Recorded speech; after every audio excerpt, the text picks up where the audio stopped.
அவளுக்கு தான் வல்லமை போய் சேர்ந்தது. ஏன் எல்லாத்துக்கும் வல்லமை போகவில்லை? ஏன் நெருக்கி கொண்ட எல்லாத்துக்கும் வல்லமை போயிருக்கணும்ல? அவர் ஃபுல் பவர்ல நிற்கும் போது அவர் நெருக்கிட்ட எல்லாருக்கும் என்ன செய்யணும்? வல்லமை போயிருக்கணும். ஏன் எல்லாத்துக்கும் வல்லமை போகல?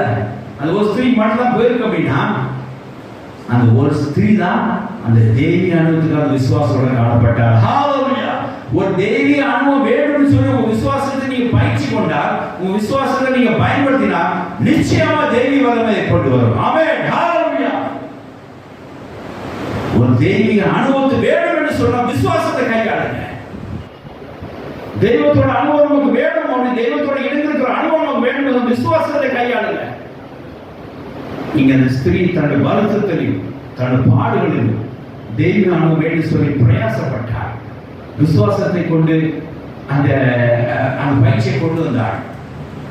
இயேசு அணுக வேண்டும், அவர் சமூகத்தில் போக வேண்டும், அவர் வசத்தை தொட வேண்டும் என்று தொட்டார்.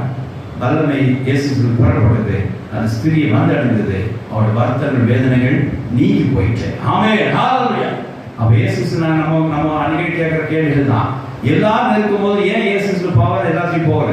ஏன் ஒரு ஸ்திரீ கூட வல்லமை போச்சு அப்படின்னா, அந்த ஒரு ஸ்திரீ தான் தெய்வீக அனுபவம் வேண்டும் என்று சொல்லி விசுவாசத்தோட அவளை தொட்டால் நெருங்கினாள். பின்புறம் அதுவும் கூட போக மனசு இல்லை. பின்புறம் போய் தொட்டாள்.